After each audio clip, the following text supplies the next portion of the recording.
Assalamualaikum warahmatullahi taala wabarakatuh. Alhamdulillah rabbil alamin wassalatu wassalamu ala asyrafil mursalin wa ala alihi washabihi ajma'in.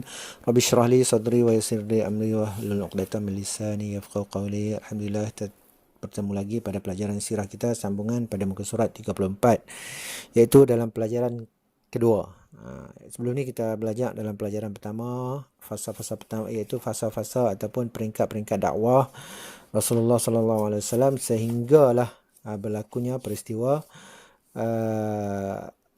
pembentukan negara Islam di Madinah, dan sehinggalah peristiwa kewafatan Rasulullah sallallahu alaihi wasallam. Pada muka surat 34 kita tengok peristiwa kewafatan Rasulullah sallallahu alaihi wasallam.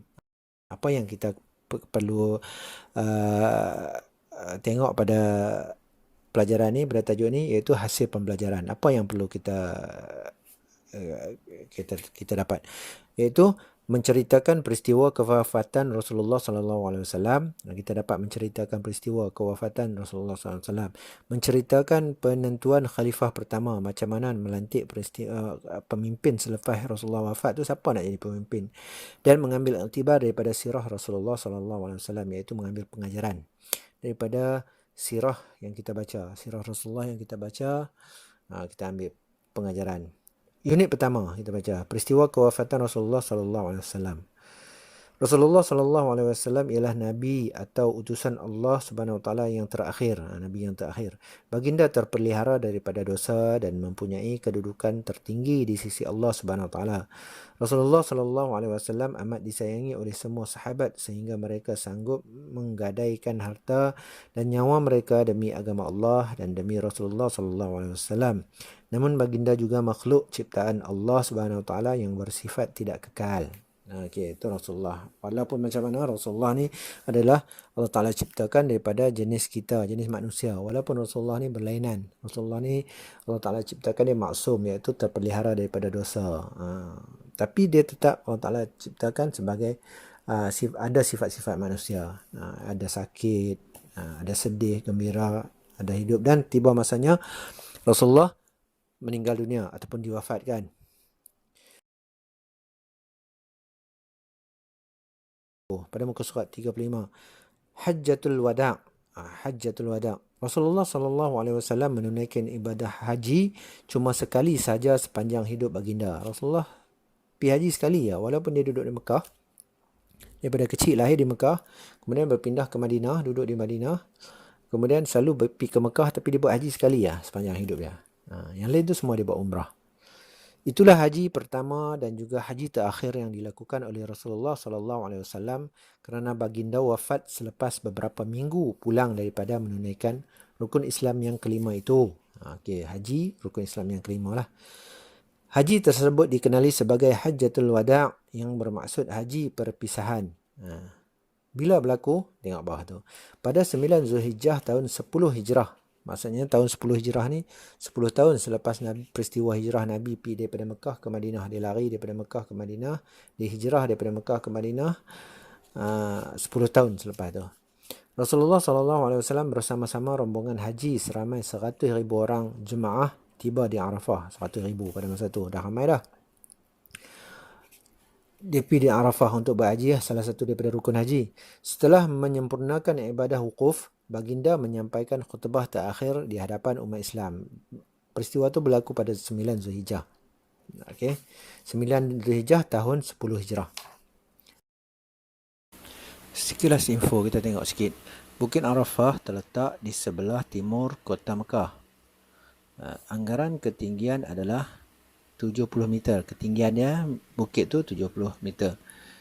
Tempat pertemuan Nabi Adam dan Hawa. Jadi bukit Arafah ni tempat Nabi Adam dan Nabi Hawa dipertemukan setelah diturunkan daripada syurga di tempat yang berasingan lah.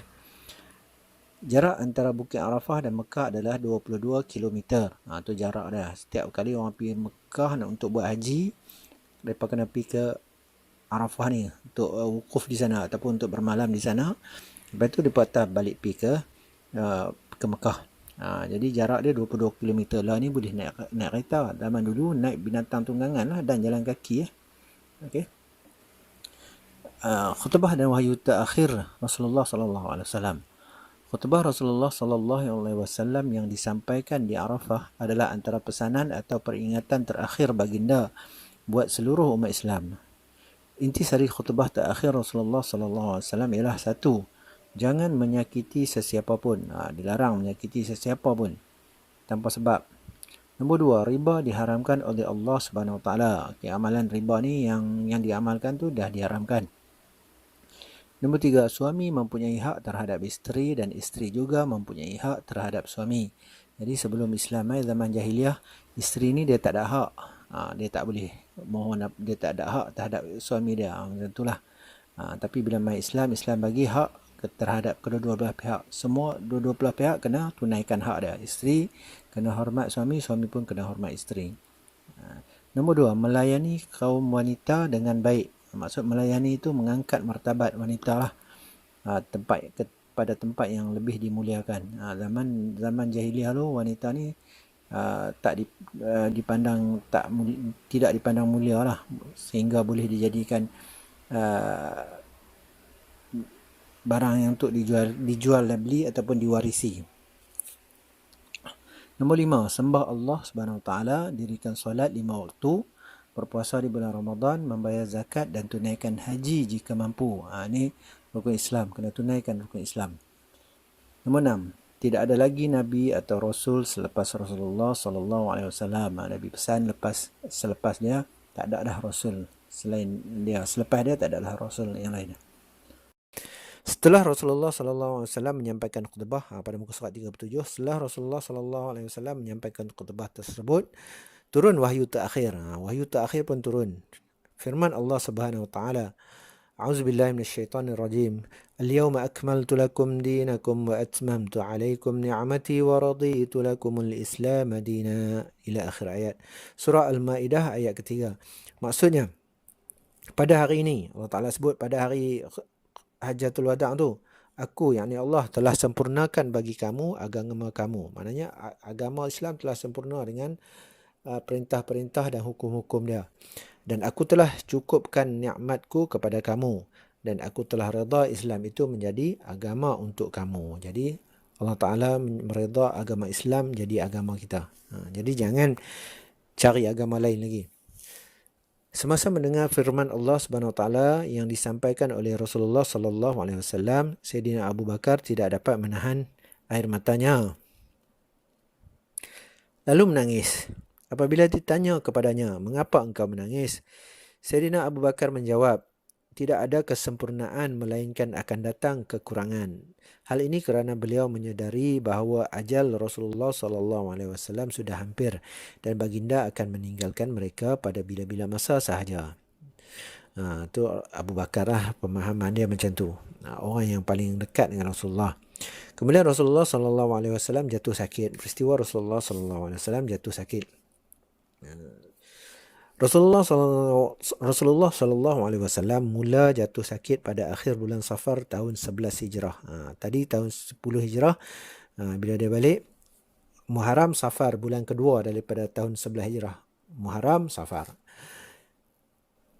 Selepas pulang daripada menziarahi perkuburan Baqi' dan perkuburan para syuhada, akhir bulan Safar tahun 11 Hijrah, selepas pulang daripada menziarahi perkuburan Baqi' dan perkuburan para syuhada, peperangan Uhud dengan ditemani oleh orang suruhan baginda iaitu Abu Muwaihibah. Abu Muwaihibah. Dia pergi ke situ, dia ziarah kubur para syuhada tu. Dia balik, Rasulullah dia sakit. Tengok muka surat 38 tu, perkuburan Baqi', perkuburan para sahabat Rasulullah yang meninggal dalam peperangan dan juga yang meninggal di Madinah masa tu. Selepas Rasulullah sallallahu alaihi wasallam pulang daripada perkuburan Baqi', baginda ditimpa sakit kepala. Semakin hari sakit kepala baginda semakin bertambah sehingga menyebabkan baginda mengalami demam yang kuat. Rasulullah pun sakit. Tambah kita ni. Sepanjang tempoh Rasulullah sallallahu alaihi wasallam sakit, baginda berada di rumah isteri baginda, Ummul Mukminin Maimunah. Saat Rasulullah sallallahu alaihi wasallam semakin tenat, baginda meminta izin daripada isteri-isteri baginda untuk tinggal di rumah Sayyidatina Aisyah. Rumah Sayyidatina Aisyah ni dekat sebelah dengan Masjid Madinah, Masjid Nabi di Madinah. Okey, 5 hari sebelum kewafatan Rasulullah sallallahu alaihi wasallam, demam baginda semakin kuat. Rasulullah sallallahu alaihi wasallam meminta supaya tubuh badan baginda disirami dengan 7 bekas air daripada perigi yang berlainan supaya baginda dapat keluar bertemu dengan orang ramai untuk menyampaikan amanat. Okey. Sekilas info, kita tengok sekilas info. Perkuburan Baqi' juga dikenali sebagai Jannatul Baqi'. Perkuburan ini terletak tidak jauh daripada Masjid Nabawi di Madinah.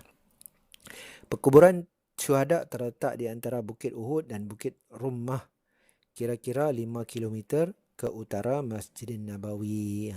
Mungkin dekat tempat peperangan Uhud lah kot. Tu. Okey, sekilas info. InsyaAllah kita akan sambung pada hari terakhir hayat Rasulullah SAW pada pelajaran yang seterusnya. Wallahu a'lam. Assalamualaikum warahmatullahi taala wabarakatuh.